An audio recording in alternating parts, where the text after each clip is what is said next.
ধুর ভাই, যতই হোক ও আমাদের বন্ধু, একটু খারাপ তো লাগতেই পারে। একটু হলেও আমরা খারাপ লেগেছিল, সত্যিই বলছি। আগে কখনো হয়নি তো, তাই বিশ্বাস করতে কষ্ট হচ্ছে।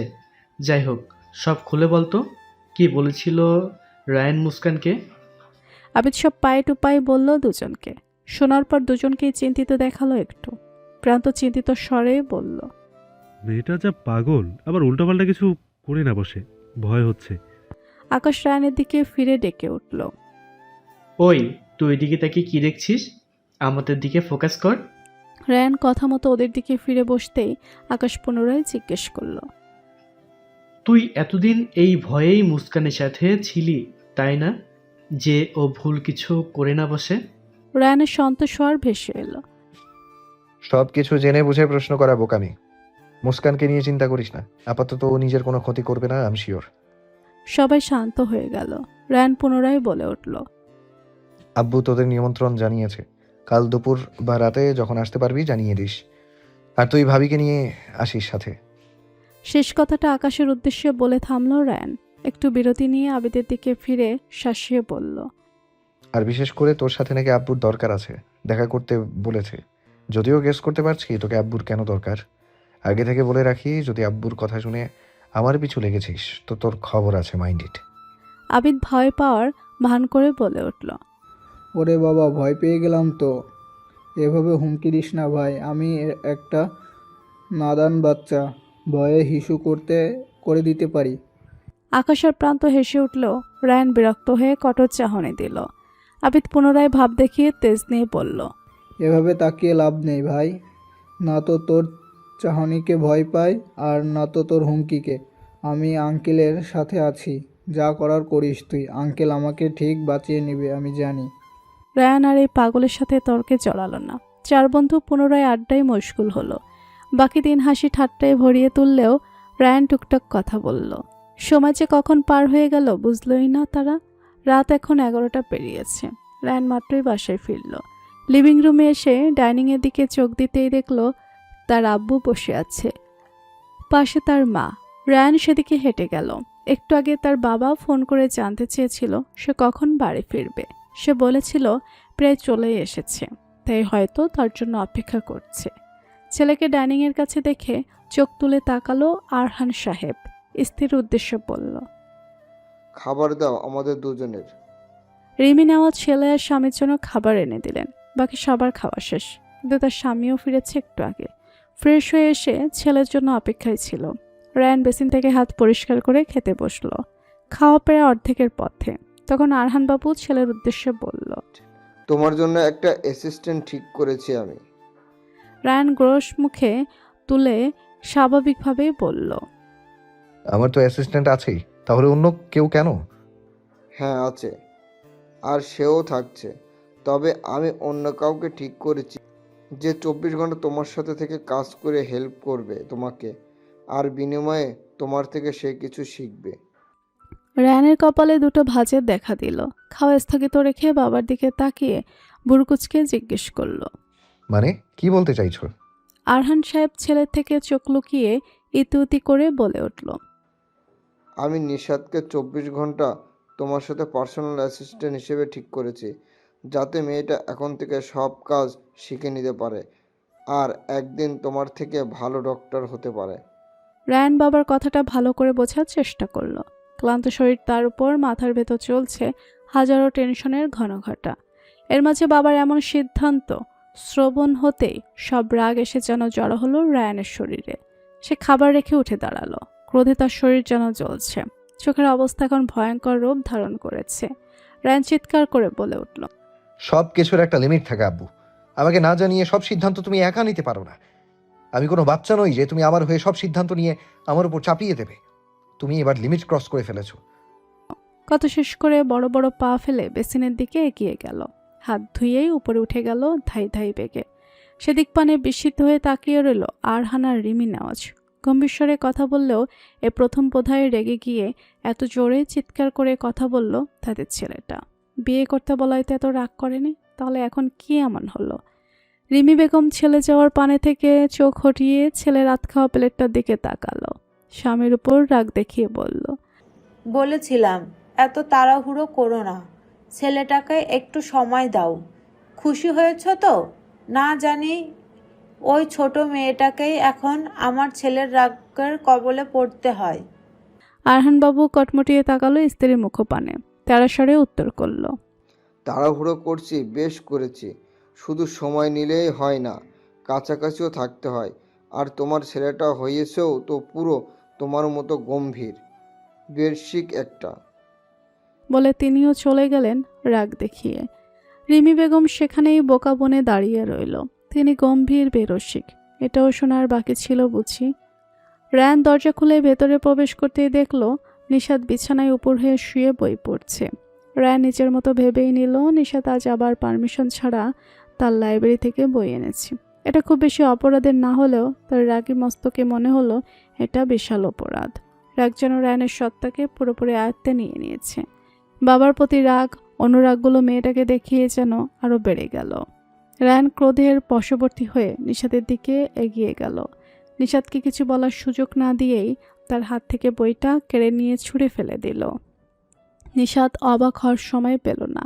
তার আগেই নিশাতের হাত টেনে এক ঝটকায় বিছানা থেকে তুলে টানতে টানতে দরজার দিকে নিয়ে এলো।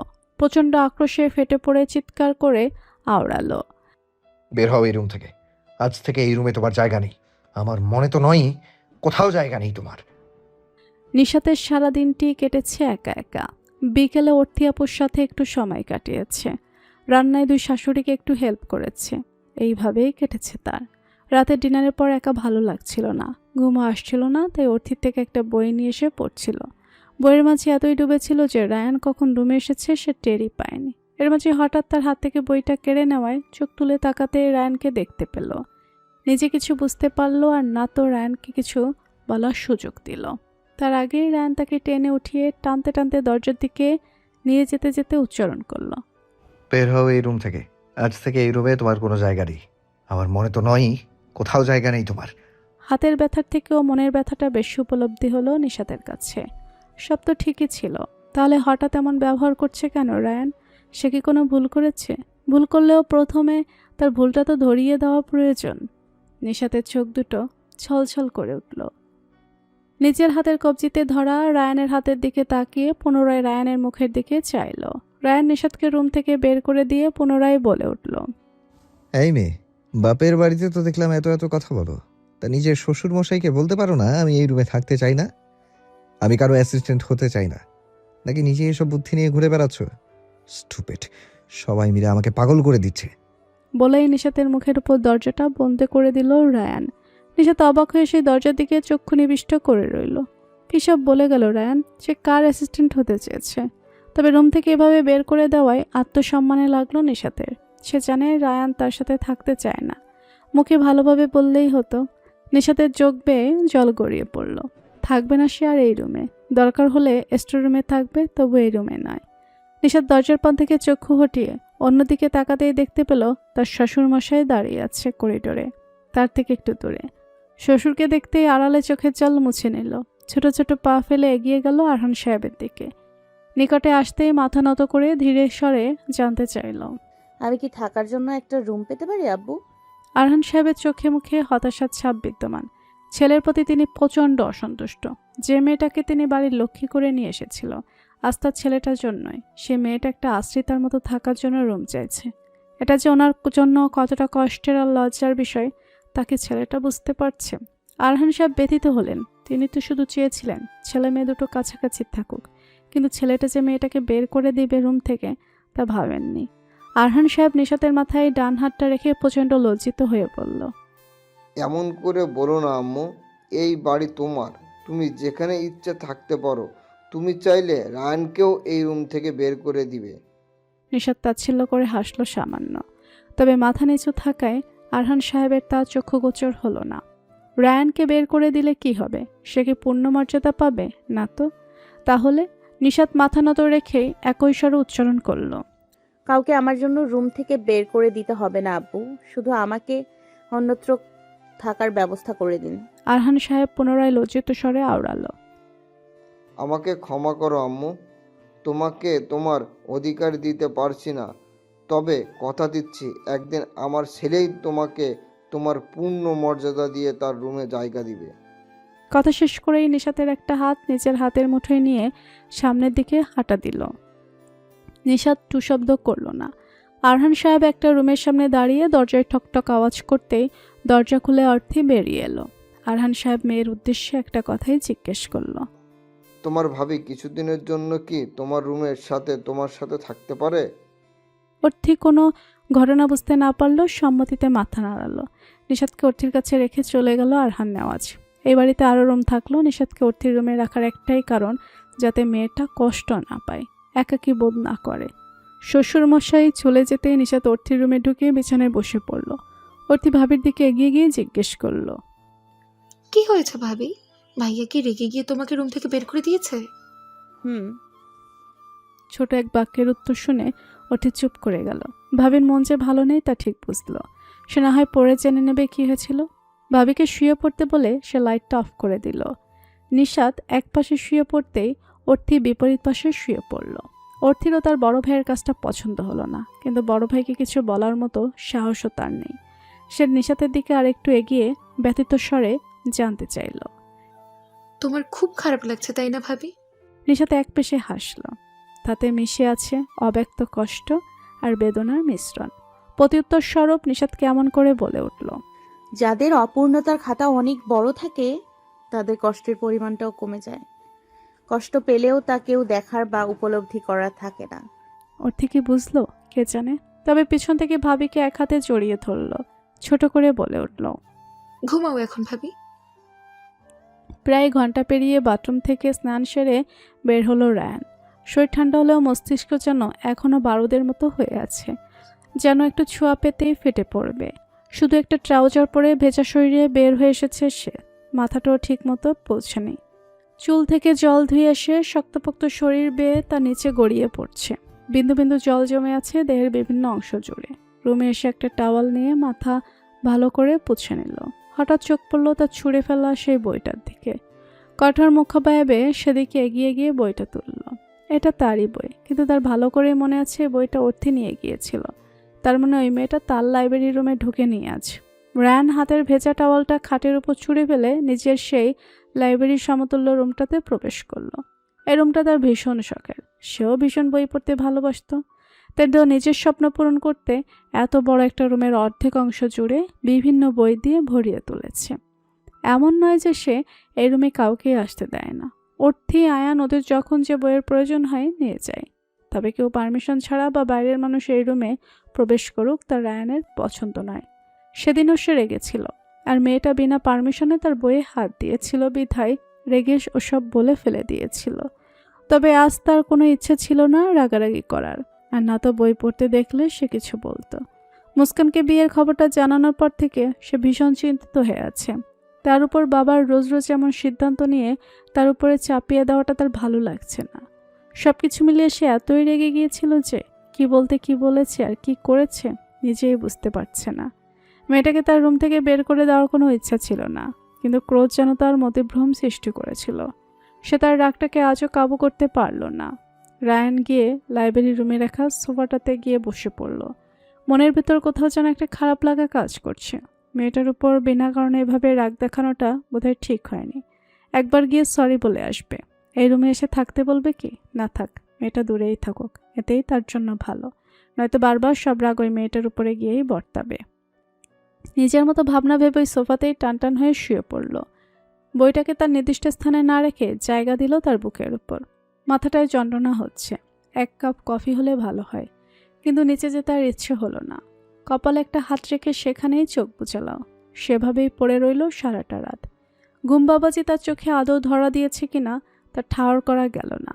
আজ সাপ্তাহিক ছুটির দিন। সবাই এই দিনটাতে বাড়িতে বসে আপনজনদের সাথে সময় কাটিয়ে থাকে। নেওয়াজ বাড়ির সবাই বাড়িতেই আছে। নিশাত সকাল সকাল উঠেই হাসি মুখে সবার সাথে কথা বলল। শাশুড়িদের সাথে টুকটাক সাহায্য করল। এমন ভাবমূর্তি যেন কাল রাতে কিছুই হয়নি। তিনটা প্রাণী ছাড়া কেউই জানে না রায়ান নিশাতকে রেগে তার রুম থেকে বের করে দিয়েছিল। সকালের অর্ধেক রান্নাটা নিশাতই করল। নিজেকে সবাই বাড়িতে আছে বিধায় তার শাশুড়ি বলেছে আজ রান্না করতে।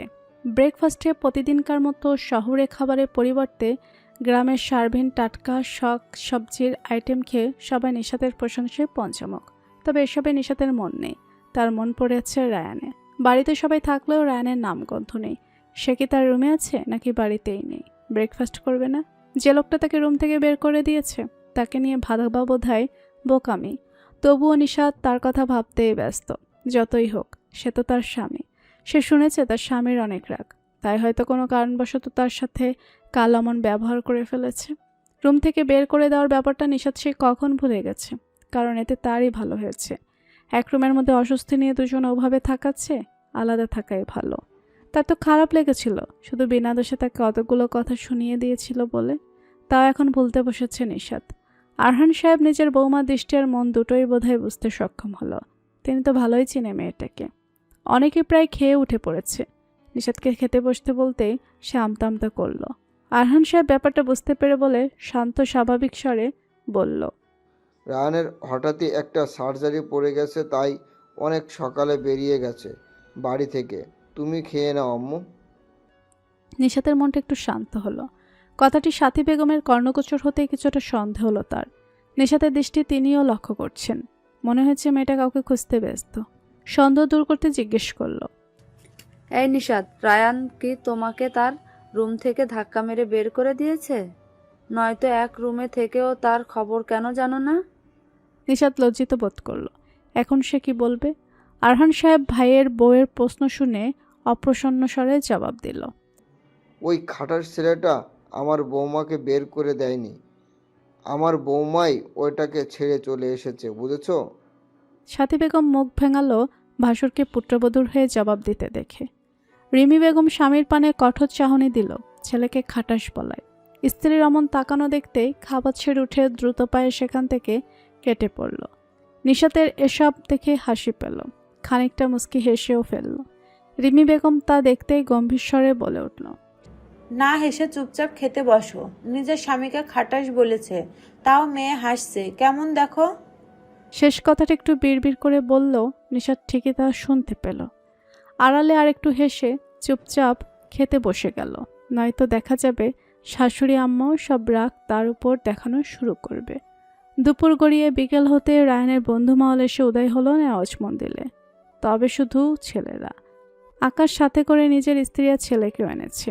সবাই পরিকল্পনা করেছে বিকেলটা নেওয়াজ মঞ্জিলে কাটিয়ে রাতের ডিনার সেরে তারপর ফিরে যাবে তারা। এসেই সবাই বড়দের সাথে কুশল বিনিময় করলো। আকাশের স্ত্রীর নামও রিমি। তাইতো তাকে দেখতেই রিমি বেগম মুচকি হেসে জিজ্ঞেস করলো, কেমন আছো ছোট রিমি? রিমি ছুটে এসে রিমি বেগমকে একপাশ থেকে জড়িয়ে ধরে উৎফুল্ল হয়ে জবাব দিল, ভালো আছি আন্টি, আপনি কেমন আছেন? ভালো। উত্তর দিয়ে রিমির ছেলেটাকে আদর দিয়ে চলে গেল রিমি বেগম। রায়ান দুপুরের দিকে বাড়ি ফিরেছিল।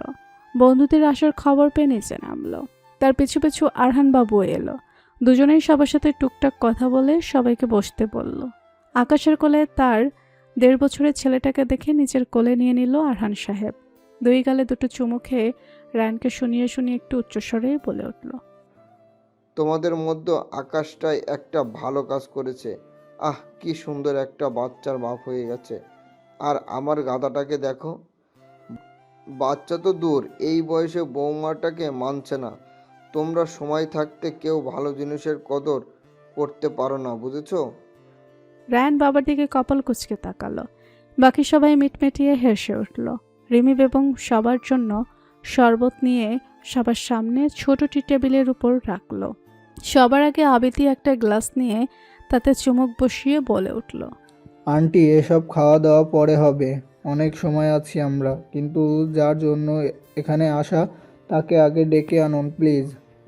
রিমি বেগম হেঁটে গিয়ে সিঁড়ির কাছে দাঁড়িয়ে উচ্চস্বরে ডেকে উঠল, অর্থি, শুনতে পাচ্ছিস? নিজের ভাবিকে নিয়ে নিচে আয়, আবিদরা এসেছে। সবাই মিলে গল্পে মেতে ওঠার 2 মিনিটের মাঝেই নিশাতকে সাথে নিয়ে অর্থিকে নিচে নামতে দেখা গেল। সবাই সেদিকে তাকিয়ে রইল। এমনকি রায়ানের চোখটাও সেখানেই নিবিষ্ট হলো। নিশাত একটা দামি 3 পিস পরা, যার ওড়নাটা মাথায় তুলে রাখা। নিশাত না চাইলেও বাড়িতে মেহমান তাকে দেখতে আসবে বলে অর্থি তাকে হালকা সাজিয়ে দিয়েছে। মুখে সামান্য ক্রিম আর ঠোঁটে হালকা লিপ গ্লস আর চোখের নিচে কাজল। নিশাত তো কাজল পরতে রাজিই ছিল না, বারবার বলেছে, আপু আমি কাজল পরবো না, কাজল পরলে আমাকে আরো কালো লাগে, প্লিজ দিও না। কিন্তু অর্থি মেয়েটা কোনো কথা কানে তোলেনি। কে বলেছে কালো বা শ্যামলা মেয়েদের ভালো লাগে না? শ্যামলা মেয়েরাই তো যে বেশি সৌন্দর্যের অধিকারিণী হয় তা এখানে উপস্থিত প্রত্যেকটা মানুষের চাহনিতে স্পষ্ট। সবার মনেই হয়তো জেগেছে মেয়েটা যদি ফর্সাই হতো তবে সে পলকেই বোধহয় অন্যতম সুন্দরী হওয়ার সার্টিফিকেট পেয়ে যেত। নিশাত এসে সবাইকে সালাম জানাতেই সবাই তার থেকে চোখ সরিয়ে সালামের উত্তর দিল। রিমি উঠে এসে নিশাতের হাত ধরে তার পাশে নিয়ে বসিয়ে দিয়ে সে নিজেও বসে পড়ল। নিশাতের থুতনিতে হাত রেখে প্রসন্ন হেসে পড়ল, বাহ, তুমি তো ভারী মিষ্টি। রায়ান ভাইয়া তো জিতে গেছে। প্রশংসা শুনে একটু লজ্জা পেল নিশাত। রিমিকে এক পলক তাকিয়ে দেখল। মেয়েটা ভারী সুন্দরী, গায়ের রংটাও সাদা, আর তার থেকে লম্বা অনেক। এমন সুন্দরের অধিকারিণী হয়েও তাকে মিষ্টি বলছে, এটা বোধহয় বড় মন না হলেও বলতে পারত না। এটাই মনে হলো নিশাতের কাছে। ছোট বাচ্চাটা নিশাতকে দেখতেই ফোকলা হেসে হাত বাড়িয়ে দিল।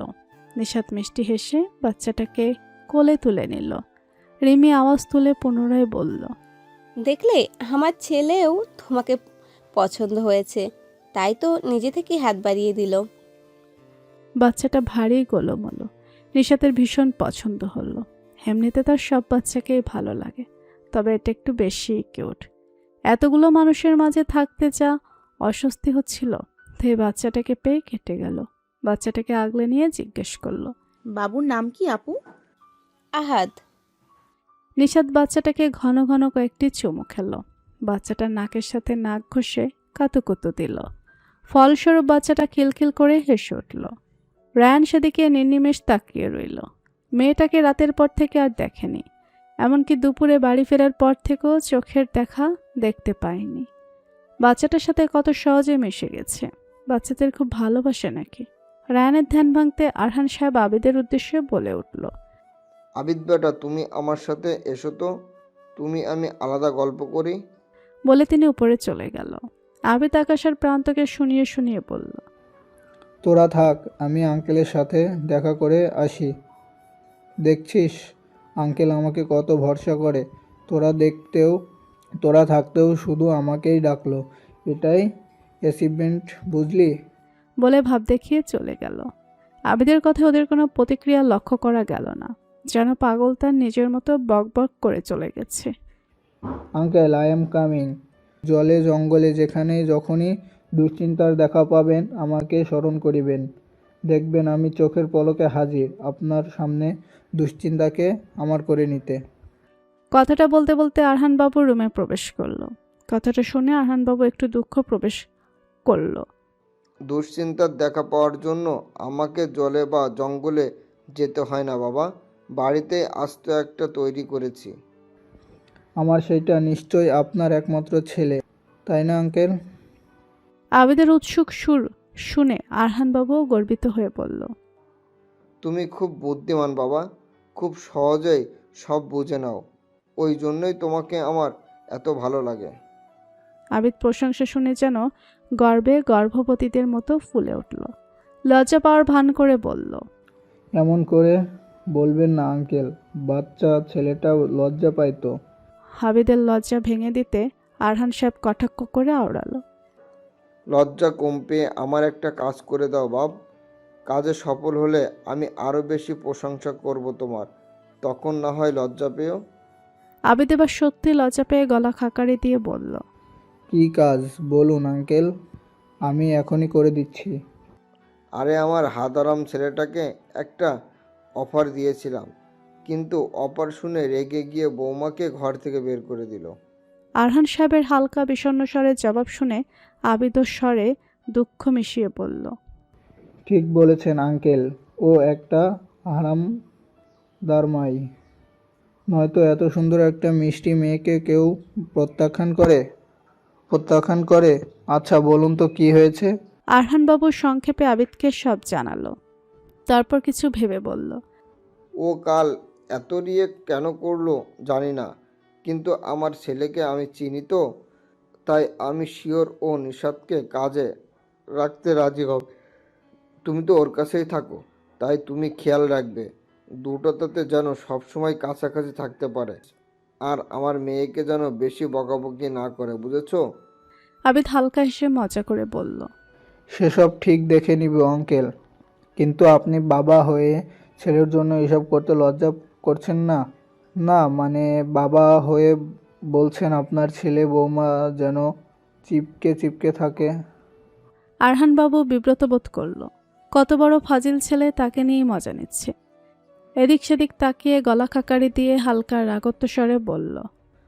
চুপ করো বেয়াদব ছেলে, আমি মোটেও ওভাবে বলিনি। আর ছেলে যদি বেশিক হয় তাহলে তো বাবা এসবের দায়িত্ব নিতে হয়, বুঝেছো? আরহান বাবু রেগেছে বুঝতে পেরে আহাত শয়তানি হেসে রুম থেকে কেটে পড়ল। শুধু যেতে যেতে উচ্চারণ করল। বুঝেছি আঙ্কেল, আর চিন্তা করবেন না, আপনার কাজ হয়ে যাবে। আপনার ছেলে বৌমার প্রেম আমি ঘটাবো, ভরসা রাখতে পারেন। গল্পে মেতে থাকায় কেউ বুঝতেই পারল না যে কখন গোধূলির আলো নিভে গিয়ে তিমিরের দেখা মিলেছে ধরায়। হাসি মজা আড্ডায় সময়টা চোখের পলকে পেরিয়ে গিয়েছে। সবাই ডিনারের জন্য বসেছে টেবিলে। বিয়েতে কোনো আয়োজনই হয়নি, আয়োজন তো দূরে থাক, কাউকে জানায়নি পর্যন্ত। তাই আজ রায়ানের বন্ধুরা আসায় বিভিন্ন মেনু দিয়ে টেবিলটা ভরিয়ে তুলেছে নেওয়াজ জ্ঞানীরা। বাড়ির 4 বয়োজ্যেষ্ঠ ব্যতীত বাকি সবাই খেতে বসেছে। রিমি নিশাদকেও তার পাশে বসিয়েছে খাওয়ার জন্য। বাচ্চাটা অধিক সময় নিশাদের কাছেই ছিল। তারা দুজন এমনভাবে মিশেছে যেন দুজন খুব আপন। খেতে বসেছে বিধায় বাচ্চাটাকে রেখে এসেছে শ্বশুর মশাইয়ের কাছে। খাওয়ার ফাঁকে আকাশ আয়ানের উদ্দেশ্যে জিজ্ঞেস করে উঠল। তা আয়ন বাবু, আপনার দিনকাল কেমন যাচ্ছে? আর ডাক্তারি কেমন চলছে? আয়ান ভাই সমতুল্য আকাশের পানে তাকিয়ে আলতো হেসে বলল। ভালোই ভাইয়া, ইন্টার্নি চলছে, এটা নিয়ে ব্যস্ত। শেষ হলে নিজেদের হাসপাতালে জয়েন হয়ে যাব। তা তোমাদের কি খবর? অর্থি বোন আমার, পড়াশোনা কেমন চলছে? আয়ানের উত্তর পেয়ে অর্থির দিকে তাকিয়ে প্রশ্নটা করল আকাশ। অর্থি খাওয়া বাদ দিয়ে আকাশের দিকে তাকিয়ে প্রত্যুত্তরে হেসে বলল। আমি আর পড়াশোনা দুটোই ভালো চলছে ভাইয়া। প্রান্ত খেতে খেতে পাল্টা প্রশ্ন করল। তোমাদের পরিবারে তো এতগুলো ডক্টর, তা তুমি কেন ডাক্তারি পড়লে না? তুমিও তো খারাপ স্টুডেন্ট নও। আকাশের থেকে চোখ সরিয়ে প্রান্তের দিকে তাকিয়ে জবাব দিল অর্থি। আমার ইংলিশ সাহিত্য খুবই ভালো লাগে, ভাগ্যক্রমে তা পেয়েও গিয়েছি, তাই এটাই করছি। আর পরিবারে শুধু ডক্টর থাকলেই হয় না ভাইয়া, অন্য পেশারও দরকার আছে। তা ঠিক। উত্তর পেয়ে সবাই এক মুহূর্তের জন্য চুপ হয়ে গেল। এই শান্ত পরিবেশটা হয়তো রিমির পছন্দ হলো না, তাই তো নিশাদকে ডেকে শুধালো। এই নিশাদ, তুমি আমাদের বাসায় কবে যাচ্ছ বলো? ভাইয়া আর তোমাকে জলদি আমাদের বাসায় দেখতে চাই, বুঝেছো? নিশাদ কি জবাব দিবে বুঝল না। সে কি চিনে যে যাবে? আর রায়ান তাকে নিয়ে যাবে এই আশা করাও ভুল। একবার চোখ তুলে রায়ানের পানে তাকালো, যে এখন নির্লিপ্ত অভিব্যক্তিতে খেতে ব্যস্ত, যেন এসবে তার কোনো পরোয়াই নেই। নিশাদ চোখ সরিয়ে আমতা করে বলল। যাবো কোনো একদিন আপু। কোনো একদিন আবার কি, খুব জলদি হবে। ভাইয়া, আপনি একদিন সময় করে নিশাদকে সাথে করে কিন্তু আমাদের বাসায় যাবেন, অপেক্ষায় থাকবো আমরা। শেষের কথাগুলো রায়ানের দিকে তাকিয়ে বলল। রায়ানের অভিব্যক্তির কোনো পরিবর্তন হলো না, শুধু শান্ত কণ্ঠে একটা শব্দ উচ্চারণ করলো। আচ্ছা। জবাব শুনে নিশা তার পলক চাইল স্বামী নামক ব্যক্তিটার দিকে। লোকটা আচ্ছা বলল, তার মানে তাকে নিয়ে যাবে বলছে। যাক বা না যাক, নিয়ে যাবে বলেছে, এটাই অনেক নিশাদের জন্য। সবাই হালকা হাসি আড্ডায় খাওয়াটা শেষ করলো। খাওয়া শেষে অনেকক্ষণ রেস্ট নিল সবাই। যাওয়ার সময় হতে সবে উঠে দাঁড়ালো। বাড়ির সবার থেকে বিদায় নিয়ে নিল একে একে। রিমি নিশাদকে এটা ওটা বলে পুনরায় তাদের বাসায় যাওয়ার কথা বলে বিদায় নিল। সবাই বেরিয়ে গেলেও নিশাদ তাদের যাওয়ার পানে তাকিয়ে রইল। তার স্বামীর বন্ধুগুলো কত ভালো, কত হাসি খুশি সবাই, আর কি সুন্দর করে কথা বলে। কিন্তু তার স্বামীকে দেখো, গোমরা মুখ একটা, সব সময় কেমন গম্ভীর থাকে। আচ্ছা, লোকটাকে হাসলে কেমন লাগবে দেখতে? নিশাতের হঠাৎ ইচ্ছে জাগলো নিজের স্বামীকে হাসতে দেখার।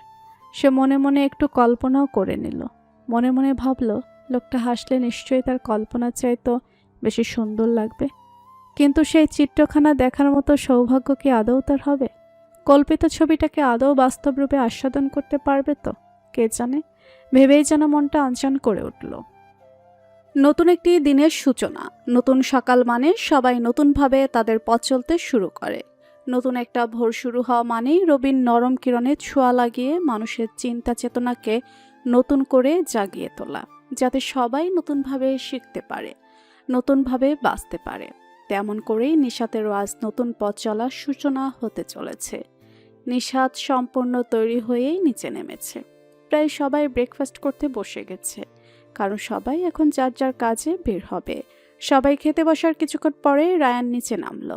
ডাইনিং টেবিলের কাছে এসে এক পলক নিশাতের দিকে তাকালো। নিশাতও কারো আসার শব্দ পেয়ে তাকাতে দুজনের চোখাচোখি হয়ে গেল। নিশাত তৎক্ষণাৎ নিজের চোখ সরিয়ে নিল। এর মাঝে কেটেছে পুরো একটা দিন, কিন্তু নিশাত একবারের জন্যেও রায়ানের রুম তো দূরে থাক, তার সামনেই যায়নি বলতে গেলে। শুধু সকালে আর রাতে খাওয়ার সময় যা একটু চোখের দেখা হয়েছে এইটুকু। তবে মানুষটা তার প্রয়োজনীয় বইপত্র যা দরকার সব কাল কিনে এনে অর্থির রুমে পাঠিয়ে দিয়েছে। নতুন বইপত্রের ঘ্রাণ পেয়ে নিশাতের যতটুকু অভিমান জমা ছিল তাও ক্ষয়ে গেছে। তবুও লোকটার সাথে কথা বলার কোনো ইচ্ছে নিশাতের নেই। নিশাতকে চোখ সরিয়ে নিতে দেখেও রায়ানও চক্ষু হটিয়ে একটা চেয়ার টেনে বসে পড়ল। রিমি বেগম খাবার বেড়ে দিতেই তা মুখে তুলল। খাওয়াতে মনোযোগী থেকেই হঠাৎ বাবার উদ্দেশ্যে জিজ্ঞেস করলো, আব্বু, তোমার ঠিক করা অ্যাসিস্ট্যান্টকে স্যালারি তুমি দেবে নাকি আমাকে দিতে হবে? কথাটি শুনতেই আরহান সাহেব বিস্ময় চাহনিতে তাকালো নিজ পুত্রের পানে। তিনি আশা রেখেছিলেন ছেলে তার সিদ্ধান্ত মেনে নেবে, কিন্তু এত জলদি ভাবেননি। চোখ সরিয়ে গলা খাকারে দিয়ে প্রত্যুত্তর করল, বৌমা, না মানে অ্যাসিস্ট্যান্ট তোমার, তাহলে আমি স্যালারি দিব? অবশ্যই তোমাকে দিতে হবে। আচ্ছা, তা কত দিলে তোমার কাছে ঠিক মনে হবে?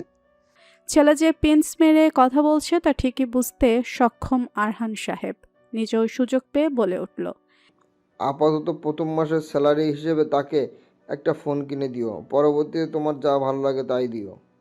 টেবিলের সবাই বাবা ছেলের কথার দিকে তাকিয়ে তাদের কথা বোঝার চেষ্টা করলো। রিমি বেগম ব্যতীত কেউই বুঝতে পারছে না দুজনে কি নিয়ে কথা বলছে। নিশাত নিজেও চোখ ছোট করে তাকিয়ে সব বোঝার চেষ্টা করলো।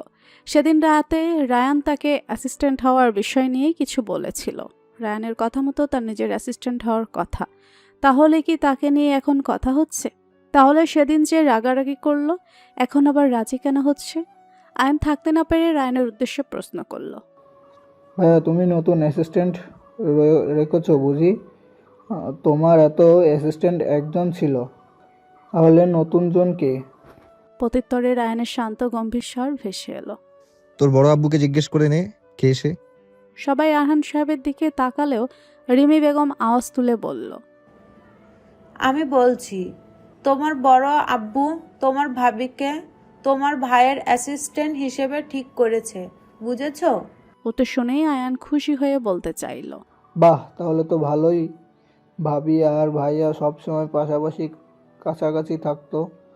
কিন্তু শেষ করার আগে রায়ানকে কঠোর চোখে তাকাতে দেখে থেমে গেল।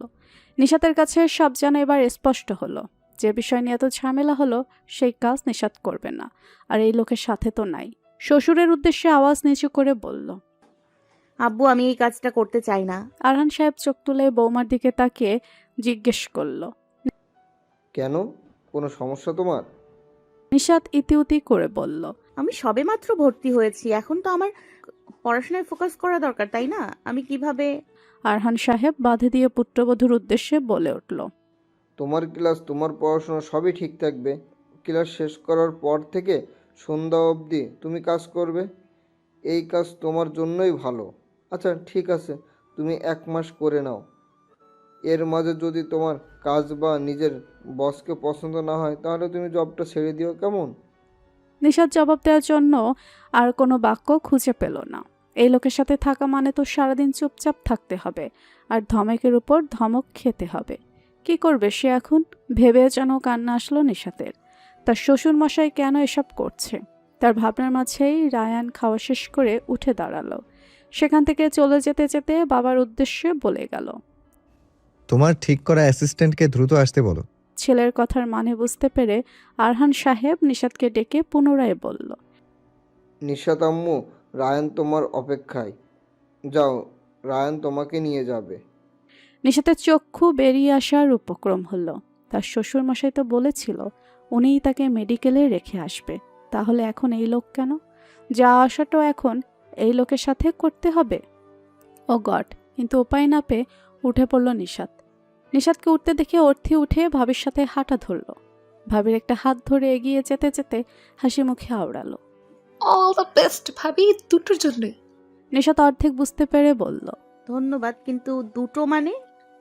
1, তোমার মেডিকেলের প্রথম দিন, আর 2, তোমার জবের জন্য। শুনতেই নিশাতের মুখটা কাদো কাদো হয়ে গেল। কে চেয়েছিল এই জব করতে? এর থেকে তো ভালো হতো সে সারাদিন বাড়িতেই পড়ে থাকতো। দুজন এগিয়ে যেতেই দেখলো রায়ান দাঁড়িয়ে আছে গাড়ির কাছে। অর্থে অন্য একটা গাড়িতে চড়ে বসতেই নিশাত ধীর পায়ে রায়ানের গাড়ির কাছে এগিয়ে গেল। ব্যাকসিটে বসতে নিতে রায়ানের গম্ভীর স্বর শ্রবণ হলো। সামনে বসো। নিশাত একটা হতাশ শ্বাস ফেলে সামনের সিটে গিয়ে বসে পড়ল। নিশাতকে বসতে দেখে রায়ানও গাড়িতে উঠে গাড়ি স্টার্ট দিল। গাড়িতে উঠেছে সবে মাত্র 10 মিনিট হবে হয়তো, কিন্তু নিশাতের কাছে মনে হচ্ছে সে কখন গাড়িতে উঠেছে, কিন্তু গন্তব্যে পৌঁছাতেই পারছে না। এর মাঝে আবার জ্যামের সৃষ্টি হলো। গাড়ি থামতেই নিশাত বিরক্ত হয়ে বাইরে দৃষ্টি দিল। শহরের এই জ্যাম, শোরগোল, কোলাহল তার কাছে নতুন কিছু নয়। সে একটা সময় এই শহরেই কাটিয়েছে। শহরে ধুলো মেখেই তার বড় হওয়া, ছোট বড় অনেক স্মৃতি তার মস্তিষ্কে গেঁথে গেছে। তবে অনেকদিন এসব থেকে দূরে থাকা এখন কিছুটা নতুনই মনে হচ্ছে। জ্যামের ভিতরেই কেটে গেল প্রায় 20টা মিনিট। জ্যাম ছাড়তে পরবর্তী 10 মিনিটের মধ্যে রায়ানের গাড়ি এসে থামলো এক বিশাল মেডিকেল ক্যাম্পের সামনে। স্বপ্নের পথে এক ধাপ অগ্রসর হতে পেরে নিশাতের জন্য খুশির অন্ত নেই। গাড়ি থামতেই প্রসন্ন চিত্তে গাড়ি থেকে নামতে গেলে রায়ান পিছু ডেকে উঠল। শোনো। নিশাত থেমে প্রশ্নাত্মক দৃষ্টিতে তাকালো নিজ স্বামীর পানে। নিশাতকে তাকাতে দেখে রায়ান গম্ভীর স্বরে আওড়ালো। ক্যাম্পাসে কাউকে বিয়ের বিষয়ে বলার দরকার নেই, বুঝেছো? নিশাত একটু অবাকই হলো। এই লোককে নিশ্চয়ই এখানের কেউ চিনে না, আর তাকেও কেউ চিনে না। তাহলে কেউ বিয়ের কথা কেন জিজ্ঞেস করবে? আর করলেও বললে কি সমস্যা বুঝলো না নিশাত, তাই প্রশ্ন করলো। কেন? রায়ান আবারও একই স্বরে জবাব দিল। কারণ আমি বলেছি তা। এটা কোনো কারণ হলো? এমনিতেই জবের বিষয়টি নিয়ে নিশাত ভীষণ বিরক্ত হয়ে আছে। এখন আবার এই লোকের অর্ধেক কথা শুনে রেগে তেড়া স্বরে জবাবে বলল। আর আপনার কথা আমি কেন শুনবো? কারণ তুমি আমার। এটুকু বলেই থেমে গেল রায়ান। নিশাত উৎসুক চিত্তে জানতে চাইল। বলুন। কিছু না, এখান থেকে যাও স্টুপিড। রায়ানের গম্ভীর ধমক শুনে নিশাত একটা ভেঙচি মেরে গাড়ি থেমে নেমে পড়ল। সে তো কখনোই নেমে পড়তো। তুই কেন পিছু ডাকলি বেটা? আবার এখন ধমক দিচ্ছে? অসহ্য লোক একটা। একটু নেমে তাকে ক্লাস অবধিও দিয়ে আসলো না। সে কি এখানে কিছু চিনে? তার ভাবনার মাঝে পুনরায় রায়ানের কণ্ঠস্বর ভেসে এলো। তোমার ক্লাসরুম 5ম ফ্লোরের 302 নম্বর রুমে। আশা করি খুঁজে পেতে সমস্যা হবে না। বাহ, এই লোক তার মনের কথা বুঝে গেল। নিশাত কথা না বাড়িয়ে হেঁটে গিয়ে গেটের সামনে দাঁড়ালো। চোখ তুলে একবার সগর্বে স্থির দাঁড়িয়ে থাকা বিল্ডিংগুলোর দিকে তাকালো। সেখানে পড়তে চেয়েছিল এমন নয়, তবে ডাক্তারিটা খুব করে পড়তে চেয়েছিল। তার মনে পড়ে ছোটবেলার কাহিনী। সে ছোটবেলায় ডাক্তার সেজে খেলে বেড়াতো। ডাক্তারি পেশার প্রতি ছোট থেকে একটা দুর্বলতা ছিল। একদিন তার বাবা চোট পেয়ে হাসপাতালে এসেছিল। নোমান সাহেব সেদিন ভালোই চোট পেয়েছিল। বাবাকে চোট পেয়ে ব্যথায় কাটাতে দেখে নিশাত কেঁদে কেঁদে বলেছিল, আব্বু দেখো, আমি বড় হয়ে ডাক্তার হব, তখন তুমি চোট পেলে আমি তোমার চিকিৎসা করব তোমাকে, তখন আমি একটু ব্যথা দিব না। সেদিনের পর থেকে আরও বেশি করে স্বপ্ন দেখতে শুরু করেছিল। বড় হওয়ার সাথে সাথে তা আরও তীব্রতর হয়েছিল। তখন তো সে জানতো না তার ডাক্তার হওয়ার আগেই তার বাবা অনেক বড় একটা চোট পেয়ে পড়ে থাকবে আর তার স্বপ্নে ভাটা পড়বে। তবুও এইচএসসি এর পর নিজ তাগিদে মেডিকেলের পরীক্ষায় বসেছিল। বাবা অনেকবার অনুরোধ করলেও কোনো কোচিং সে করেনি, কারণ তার বাবা যদি তার পিছে এত খরচ করে তাহলে তাদের পরিবার কি করে চলবে। তবুও নিজের যতটুকু পেরেছিল নির্ভরের সহায়তায় সব এক করে পড়ে পরীক্ষায় বসেছিল। কিন্তু ভাগ্য তার সহায় হয়নি। সামান্য কিছু মার্কের জন্য সে পিছিয়েই ছিল। সরকারিতে পড়াতেই যেখানে তার বাবার সামর্থ্য ছিল না বলতে গেলে, সেখানে এত বড় প্রাইভেট মেডিকেলে পড়ার কথা নিশাত কল্পনাতেও আনেনি। আজ এখানে দাঁড়াতে পারবে এমন আশাও সে করেনি। বাবার কথা, স্বপ্নের কথা ভাবতে গিয়ে এক ফোঁটা অশ্রু গড়িয়ে পড়ল কপাল বেয়ে। বা হাতের সাহায্যে তা মুছে নিল। হয়তো নতুন করে ভাগ্য তার সহায় হয়েছে, তাই সে আজ এখানে। তবে একটু খারাপও লাগে এটা ভেবে যে অন্যের দয়াতে সে এখানে দাঁড়িয়ে আছে। হয়তো স্বামী মেনে নিলে এমনটা মনে হতো না, তবে যা হওয়ার তা হয়ে গেছে।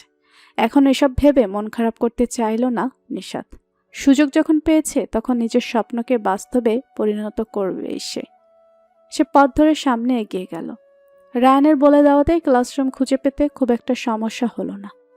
ক্লাসরুমে প্রবেশ করে নিশাত নিভৃতে বসে রইল। অর্থি গাড়ি থেকে নেমে গেট পেরিয়ে ভার্সিটির ভিতরে প্রবেশ করতেই একটা মেয়ে দৌড়ে এসে দাঁড়ালো অর্থির পাশে। মেছে রাজ দেখিয়ে বলল, এই এত সময় লাগে আসতে? আমি সেই কখন থেকে অপেক্ষা করছি। অর্থি মেয়েটার মাথায় একটা চাপড় মেরে বলল, চুপ কর মিথ্যুক, সবসময় বাড়িয়ে বাড়িয়ে বলা। এখন ওইদিকে চল। বলে অর্থি তার একমাত্র বেস্ট ফ্রেন্ড শিপুকে সাথে নিয়ে অডিটোরিয়ামের দিকে এগিয়ে গেল। সেখানে কাউকে খুঁজল কিন্তু পেল না। পরবর্তীতে ক্যান্টিন, প্লেগ্রাউন্ড আরও বিভিন্ন জায়গায় খুঁজেও কাঙ্ক্ষিত মানুষটার কোনো হদিস পেল না। অর্থির মুখের অবস্থাটাও ভোতা হয়ে গেল। অর্থির ভোতা মুখ দেখে শিপু বিরক্ত হয়ে বলল, তুই নিশ্চয় সেই সিনিয়র ভাইয়াকে খুঁজছিস। অর্থি মাথা নেড়ে সম্মতি জানাতেই শিপু আবার বলল, তুই আসলেই পাগল। ভাইয়া অলরেডি মাস্টার শেষ। এখন সে নিশ্চয় জবের পড়া বা অন্য কিছু নিয়ে ব্যস্ত থাকবে। তোর জন্য নিশ্চয় সে এখানে বসে থাকবে না। অর্থি ভোতা মুখ করেই বলে উঠল, জানি সে আমার জন্য এসে বসে থাকবে না, তবুও তো একটু আসতে পারে না? সেদিন বলেও আসলাম ভার্সিটিতে আইসেন, কেউ আপনার অপেক্ষা থাকবে, তবুও এলো না। অর্থের কথা শুনে শিপু বিস্মিত হয়ে জিজ্ঞেস করল, তাকে বলে এসেছিলি মানে? তার সাথে তোর কোথাও দেখা হয়েছে? আরে তোকে তো বলাই হয়নি, সিনিয়র ভাইয়া এখন আমার বেয়াই লাগে। আমার ভাবির ফুপ্পুর ছেলে সে। শিপুর বিস্ময়ের মাত্রা যেন আরও বেড়ে গেল। জোর করতে অর্থে সব বলল। কথা শেষ করে শিপুর হাত ধরে নিজের ডিপার্টমেন্টের দিকে এগিয়ে যেতে যেতে উচ্চারণ করল, চল ক্লাসে যাই, পরে না হয় আবার খুঁজবো। শিপুর সহমত পোষণ করতেই দুজনে এগিয়ে গেল। অর্থের মনটা বিষণ্ণতায় ভরে উঠল। বৃহস্পতিবার দিনও ভার্সিটিতে এসে লোকটাকে খুঁজেছিল। ভেবেছিল গ্রাম থেকে চলে এসেছে। নির্ভারের মাস্টার্সের পরীক্ষা প্রায় মাস 6 আগে শেষ হলেও এখানে প্রায় আসে। অর্থে মনে করেছিল লোকটা আসবে, কিন্তু সে ভুল ছিল। আজও সেই আশা নিয়ে খুঁজল, কিন্তু ফলাফল শূন্যের কোঠায়।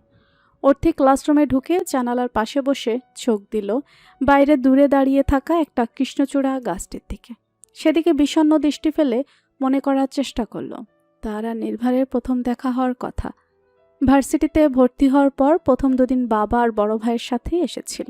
তৃতীয় দিন যখন অর্থি ভার্সিটি প্রাঙ্গণে পা রাখল একা একা, সেদিন তার সাথে একটা লজ্জাকর ঘটনা ঘটল। গেট পেরিয়ে মাঠের ভেতর আসতেই হঠাৎ কিছু একটা সাথে হোঁচট খেয়ে পড়ে গেল। মাঠ জুড়ে থাকা অসংখ্য মানুষ তা দেখে অট্ট হাসিতে মত্ত হলেও একটা ছেলে এসে অর্থির সামনে সাহায্যের হাত বাড়িয়ে দিয়েছিল। হাতের মালিককে দেখার জন্য চোখ তুলে তাকাতেই অর্থির প্রথম একটা হার্টবিট মিস হয়েছিল। এই মানবটার চক্ষুপটেই যেন নিজের সর্বনাশ দেখতে পেয়েছিল। মানবটি যখন তার হাত ধরে উঠালো, সে প্রথম কোনো পুরুষের ছোঁয়াতে নিজের মধ্যে অন্যরকম অনুভূতি টের পেয়েছিল। অর্থির মনে হয়েছিল মানবটি তাকে টেনে তুলছে না, বরং তাকে আরও অথৈ সাগরে নিমজ্জিত করে দিচ্ছে। এত মানুষের ভিড়ে সে মানবটি না হেসে তাকে টেনে তুলে চিন্তিত কণ্ঠে জিজ্ঞেস করেছিল, তুমি ঠিক আছো? কোথাও লাগেনি তো? অর্থি জবাবে মাথা নেড়ে না বুঝিয়েছিল, কারণ তার মুখ থেকে যেন কোনো কথাই বের হচ্ছিল না।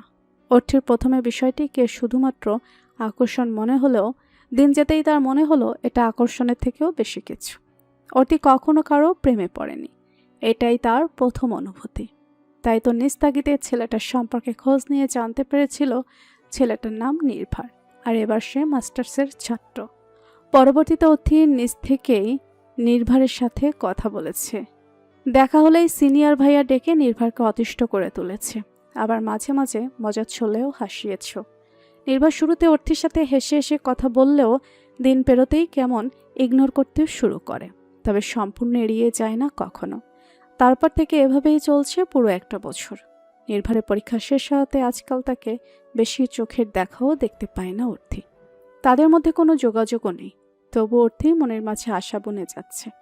হয়তো কোনো একদিন সে তার প্রথম প্রেমকে পেলেও পেয়ে যেতে পারে, কিন্তু আদৌ নির্ভার তাকে একটা সুযোগ দিবে তো? নিশাত বসে আছে নিশ্চুপ, কিন্তু তার পাশে বসে আছে দুই আজব প্রাণী। আজব প্রাণী বটে। সে ক্লাসে ঢুকে বসে থাকার কিছুক্ষণ পরে দুটো ছেলে মেয়ে একসাথে সামনে এসে দাঁড়ালো। মেয়েটি প্রাণবন্ত কণ্ঠে বলে উঠল, হেই মিস আর Mrs, I am Nidhi Biswas and this is my personal কুত্তা শান্ত সাহা। And you? মেয়েটি থামতে না থামতেই ছেলেটা বলে উঠল, আরে ও ভুল বলেছে, ও আমার পার্সোনাল কুত্তি। এখন তোর পরিচয় বল। সরি, মনে হলো সেম এজ, আবার ক্লাসমেটও, তাই তুই বললাম। Don't mind. নিশাত বিস্ময়কর দৃষ্টিতে তাকিয়ে আছে। তাদের কথা শুনে বুঝলো ছেলে মেয়ে দুটো হয়তো ভিন্ন ধর্মের, আর দুজন পরস্পরের বন্ধু। আরেকটা কথা স্পষ্ট বুঝলো, দুটোই বাচাল আর ঝগড়টে। নিশাতের মনে হলো ভালোই জমবে এদের সাথে। নিশাত আলতো হেসে বলল, আমি নিশাত নেওয়াজ, আর তুই বলাতে কিছু মনে করিনি। নেওয়াজ কথাটা বলতে গিয়ে নিশাতের যেন গলাটা হালকা কাঁপল। শেষের কথাটা সায়ন্তের দিকে তাকিয়ে বলতে নিশাতকে ধন্যবাদ জানিয়ে পাশে বসে পড়ল সায়ন্ত।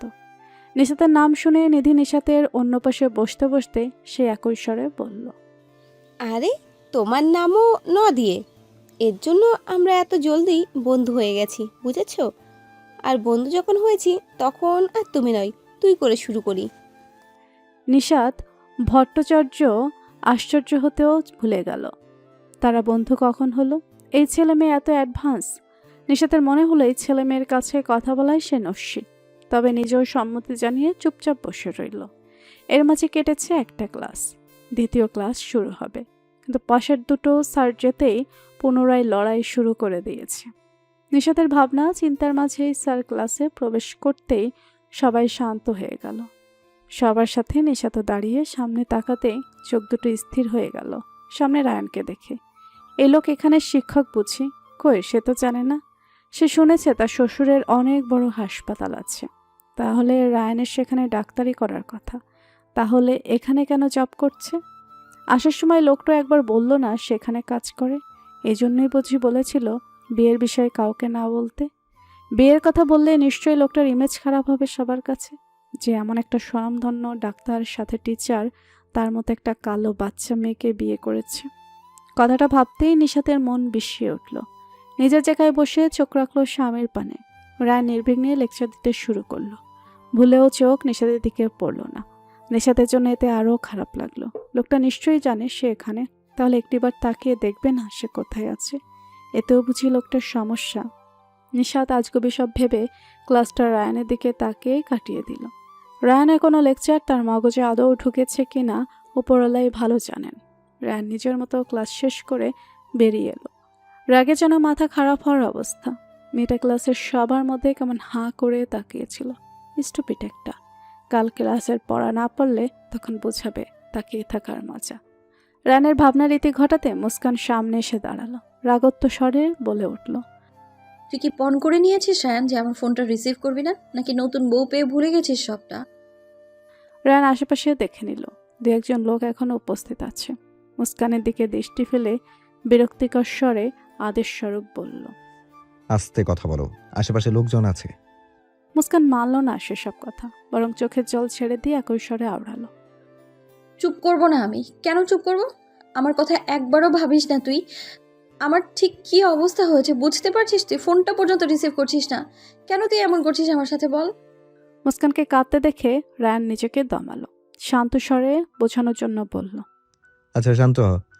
আমার এখন আর একটা ক্লাস আছে, তারপর বাইরে কোনো ক্যাফেতে বসে কথা বলি প্লিজ। মুস্কানও এবার একটু শান্ত হলো।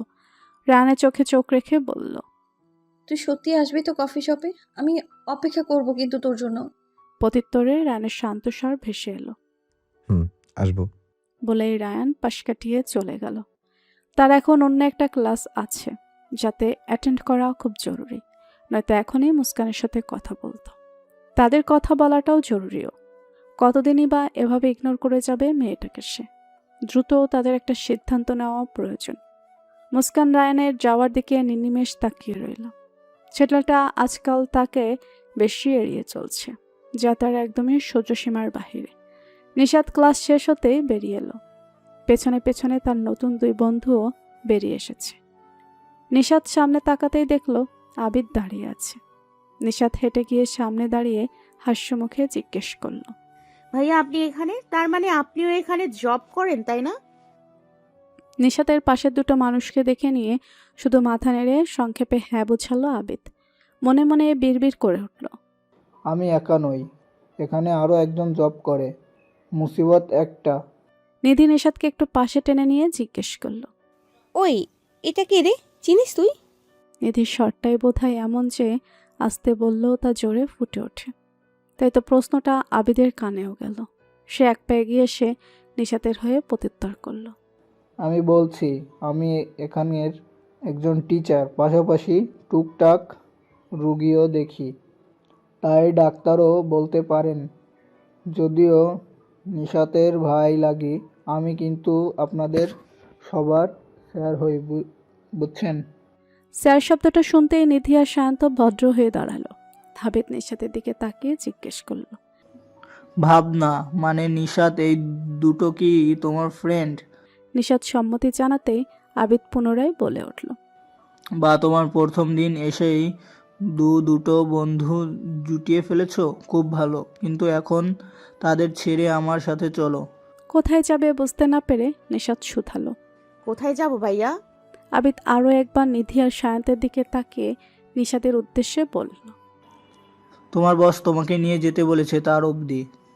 আই থিঙ্ক নিজের বসকে চিনতে পারছো। নিশাত একটু ভাবতেই সকালের কথা মনে পড়ল। তার মানে রায়ান তাকে ডাকছে। আজ থেকেই কাজ করতে হবে বুঝি। প্রথম দিন ক্লাস করে এমনিতেই টায়ার্ড লাগছে, এখন আবার ওই তেড়া লোকের সাথে থাকতে হবে। ভাবতেই নিশাতের মুখটা নিকশ কালো আধারে ঢেকে পড়ল। নিধি আর সায়ন্তকে বাই বলে আবিদের পেছন পেছন ছুটল নিশাত। আবিদ নিশাতকে নিয়ে সরাসরি রায়ানের কেবিনে প্রবেশ করলো। নিশাত ভালো করে তাকিয়ে কেবিনটাকে দেখল। একটা টেবিল আর তার দুপাশে চেয়ার রাখা দুটো। একটা দেওয়াল ঘড়ি ঝুলে আছে দেওয়ালের সাথে। রায়ানের বসার চেয়ারের পিছে একটা র্যাক রাখা, যেখানে বিভিন্ন ফাইলপত্রে ভরপুর। কেবিনের সাথেই একটা ছোট রেস্টরুম আছে। বোধহয় যা পর্দার আড়ালে রয়েছে, বিধায় বোঝা গেল না। টুকটাক জিনিস রাখা পাশে, আর তেমন কিছুই নেই বলতে গেলে। শুধু পাশে বসার জন্য ছোট একটা সোফা রাখা আছে। ক্লান্ত থাকায় নিশাত টেবিলের সামনে রাখা চেয়ারটাতে গিয়ে বসল। কোথাও রায়ানকে দেখতে না পেয়ে আবিদের উদ্দেশ্যে শুধালো, ভাইয়া আপনার বন্ধু কোথায়? তাকে তো দেখতে পাচ্ছি না। আবিদ ফোন এসকল করায় ব্যস্ত ছিল। নিশাতের প্রশ্ন শুনে চোখ তুলে একটু আড়ষ্টতার সহিত উত্তর দিল, ওই আছে আশেপাশেই, কোনো রুগী দেখছে হয়তো। চলো, আসবে এখনই। সামান্য প্রশ্নের উত্তর করতে এত আড়ষ্টতার কি আছে বুঝল না। ক্লান্ত শরীরে মাথাটা এলিয়ে দিল টেবিলের উপর। আবিদ ফোন পকেটে পুরে কেবিন থেকে বেরিয়ে যেতে যেতে নিশাতকে উদ্দেশ্য করে বলে উঠল, এখান থেকে কোথাও যেও না তুমি। রায়ান বসে পড়বে, জলদি অপেক্ষা করো কেমন?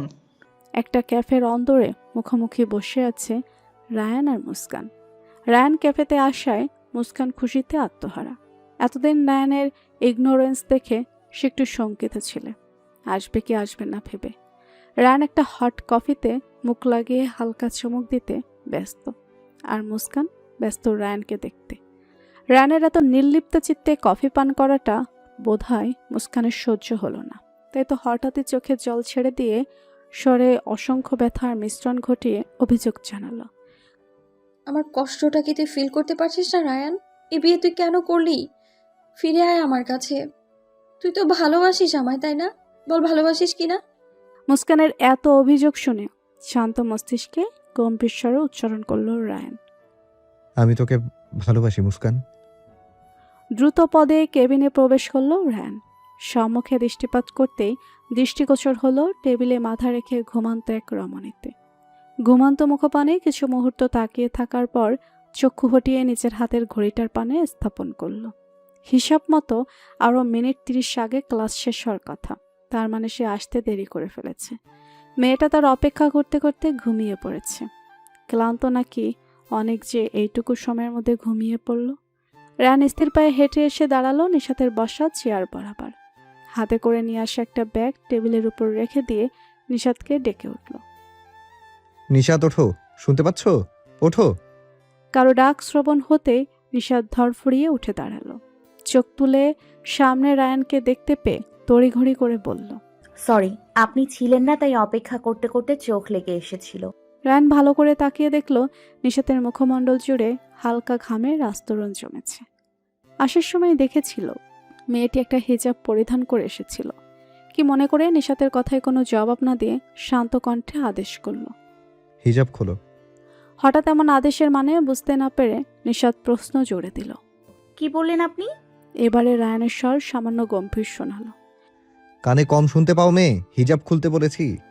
গম্ভীর স্বরে তেড়া উত্তর পেয়ে নিশাত মুখ বাঁকিয়ে বলে উঠল, হিজাবে কান ঢেকে থাকায় কানে একটু কম শুনতেই পারি, তাতে এভাবে বলার কি আছে? ভালো মতো বলতে পারেন না? শ্বশুর মশাই ঠিকই বলে আপনি একটা খাটাস। হোয়াট? কি বললে তুমি? রায়ানের ধমক খেয়ে বুঝতে সক্ষম হলো ভুল মানুষের সামনে ভুল কথা বলে ফেলেছে। নিশাত মিনমিন করে বলল, সরি। বলে একটু দূরে গিয়ে দাঁড়িয়ে হিজাবটা খুলে ফেলল। তার এভাবে থাকতে গরম লাগছিল, পরে না হয় আবার পরে নেবে। রায়ান সেদিকে ছোট ছোট নয়ন তুলে তাকিয়ে রইল।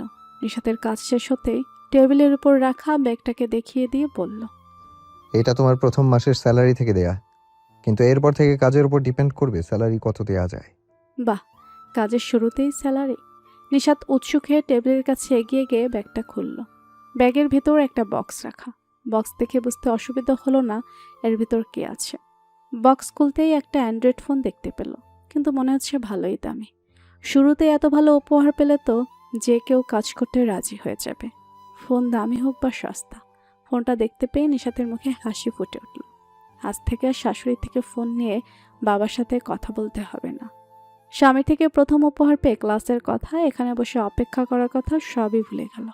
পোষানো চিত্তে আওড়ালো, ধন্যবাদ ডাক্তার বাবু। এই প্রথম নিশাতের মুখ থেকে কোনো সম্বোধন শুনতে পেল রায়ান। নিশাত ফোনটাকে উল্টিয়ে পাল্টিয়ে দেখতে ব্যস্ত, আর রায়ানের চোখ আটকে সে অন্য কিছুতে মগ্ন মেয়েটির পানে। মেয়েটির কপাল জোরে কিছু এলোমেলো চুল খেলা করে বেড়াচ্ছে। হাতের সাহায্যে তা সরিয়ে দেওয়ার ইচ্ছে জাগ্রত হলো বুঝি রায়ানের মনে। ঠিক ঠাউর করা গেল না, তবে পুনরায় শান্ত স্বরে বাক্য আওড়ালো, এখন চলো, আমাদের যেতে হবে। বলে দরজার দিকে এগিয়ে গেল। নিশাত দ্রুত নিজের ব্যাগ আর ফোনটা হাতে নিয়ে রায়ানের পিছু ছুটতে ছুটতে শুধালো, আমরা এখন কোথায় যাচ্ছি? রায়ান সে প্রশ্নের বিপরীতে এগিয়ে যেতে যেতে জবাব দিল, মাথায় ওড়না দাও। নিশাত কথা মতো এক হাতের সাহায্যে মাথার উপর ওড়না তুলে দিল। রায়ানকে আর ঘাটল না। সারাদিন থাকতে তো হবে লোকটার সাথে, তাই যেখানে খুশি নিয়ে যাক। এত জেনে লাভ কি? রায়ান আর নিশাত গ্রাউন্ড ফ্লোরে আসতে মুখোমুখি হলো মুস্কানের। মুস্কান আর নিশাতের এই প্রথম একে অপরকে দেখা, অথচ কেউ কাউকে চিনল না। রায়ানের সাথে কোনো মেয়েকে দেখে মুস্কান তীক্ষ্ণ কণ্ঠে জিজ্ঞেস করল, এই মেয়েটা কে তোর সাথে? মুস্কানকে দেখেও রায়ানের কোনো ভাবান্তর হলো না। মুস্কানকে পাশ কাটিয়ে চলে যেতে যেতে উচ্চারণ করল, আমার নিউ অ্যাসিস্ট্যান্ট। ব্যাস এইটুকুই। রায়ান সামনে এগিয়ে গেলেও নিশাত স্থির দাঁড়িয়ে রইল মুস্কানের দিকে তাকিয়ে। হঠাৎ নিশাতের মনে পড়ল বাসর রাতের একটা কথা। বাসর রাতে তার শাশুড়ি তাকে ফ্রেশ করিয়ে বসিয়ে রেখে যাওয়ার পর তার চাচি শাশুড়ি এসে তাকে কটাক্ষ করে বলেছিল, খুব তো সেজে গুজে বসে আসো, তা রায়ান তোমাকে মানলে হয়। তুমি কি জানো রায়ান এই বিয়েটা তার বাবা জোর করে করাইছে? আর রায়ানের একটা প্রেমিকাও আছে যে দেখতে খুব স্মার্ট, আর রায়ানের মতো একজন ডক্টর, তোমার চেয়ে সব দিক থেকে বেস্ট। আজ এই মেয়েটাকে দেখে তার কেন জানি সেই রাতের কথা মনে হচ্ছে। চাচি শাশুড়ির ভাষ্যমতে এই মেয়েটার সাথে তার বলা মেয়েটার মিল আছে। পোশাক দেখে মনে হচ্ছে ডাক্তার, আবার সুন্দরও, সাথে স্মার্ট অনেক। নিশাত নিশ্চিত নয়, তারপরও কোথাও যেন একটা ব্যথা অনুভব করছে। বারবার কানে বাজছে রায়ানের বলা অ্যাসিস্ট্যান্ট শব্দটা। সে কি শুধুই একজন অ্যাসিস্ট্যান্ট? নিশাত মেয়েটার দিকে তাকিয়ে আলতো হাসার চেষ্টা করলো। দেরি হয়ে যাচ্ছে বিদায় চোখ সরিয়ে দ্রুত রায়ানের পিছে ছুটল। গাড়ির কাছে যেতেই দুজনে গাড়িতে চড়ে সেখান থেকে চলে গেল। মুস্কান সেদিক পানে তাকিয়ে রইল টলমলে চোখে। ওই মেয়েটার হাসি তার কাছে কেমন ব্যথাযুক্ত মনে হলো। রায়ানের কথাটাও ঠিক বিশ্বাস হলো না। একজন অ্যাসিস্ট্যান্ট থাকতে পুনরায় আর একজন অ্যাসিস্ট্যান্ট, তা আবার মেয়ে। কোথাও এটাই রায়ানের বউ নয় তো? যদিও সে এখনও রায়ানের বউ সম্পর্কে কিছুই জানে না, তাই শিওর হতে পারল না। তবুও রায়ানের পাশে কোনো মেয়েকে দেখে যেন কষ্ট অনুভব করলো। মনে পড়ে গেল কিছু মুহূর্ত আগে ঘটা ঘটনাগুলো। মানুষের এত কোলাহল আর আনাগোনার ভিড়ে গরমটা যেন আরও দ্বিগুণ অনুভূত হয় শহর জুড়ে। গরমে যেন সবার একাকার অবস্থা করে ছেড়েছে। এই গরমে যেন এসিযুক্ত ঘর বা গাড়ির মধ্যেও শান্তি মেলে না। এসব গরম ভিড়ভাট্টাকে পায়ে মারিয়ে একটা নির্জন কফি শপে বসে আছে মুস্কান। কফি শপটা তাদের হাসপাতাল থেকে 10 মিনিটের দূরত্বে অবস্থিত। কফি শপের ভেতরেও স্বল্প সংখ্যক মানুষের আনাগোনা থাকলেও পরিবেশটা শান্ত নিরিবিলি। যারা উপস্থিত তারা সবাই যার যার কাজে ব্যস্ত। কেউ বন্ধুদের সাথে আড্ডা দিচ্ছে, কেউ অফিসের কাজ ল্যাপটপের সারার মাঝে কফিতে চুমুক দিচ্ছে। দুপুরের দিকে হওয়ায় হয়তো মানুষের সংখ্যা একটু কম, ফলে পরিবেশটা এত শান্ত। মুস্কানের অপেক্ষার সীমা 10 মিনিট পেরোনোর মাঝে রায়ানের দেখা মূল্য সেখানটায়। এইটুকু পথ ছেলেটা গাড়ি করে এসেছে, তাও যেন শরীরখানা ঘেমে একাকার হয়ে আছে। রায়ানকে দেখতে পেয়ে মুস্কানের খুশির অন্তর রইল না। এই কদিনে রায়ানের ইগনোরেন্স দেখে ভেবেছিল আজ বোধহয় আসবে না। রায়ান বসে আগে 2টো কফির অর্ডার দিল। মুস্কানের দিকে তাকিয়ে বলে উঠল, বল, কি বলবি? এমন কথায় মুস্কান প্রতিক্রিয়া দেখাতে ভুলে গেল। মেজাজ চড়ে গেলেও নিজেকে শান্ত রেখে বলল, আমি বলবো মানে? বলবি তো তুই। আমার মনে হয় আবির তোকে সবই বলেছে, তাই নতুন করে বলার মতো কিছু দেখছি না। রায়ানের শান্ত স্বরের প্রত্যুত্তর শুনে মুস্কান নিজেকে শান্ত রাখতে ব্যর্থ হলো। গলার স্বর জোরালো করে বলল,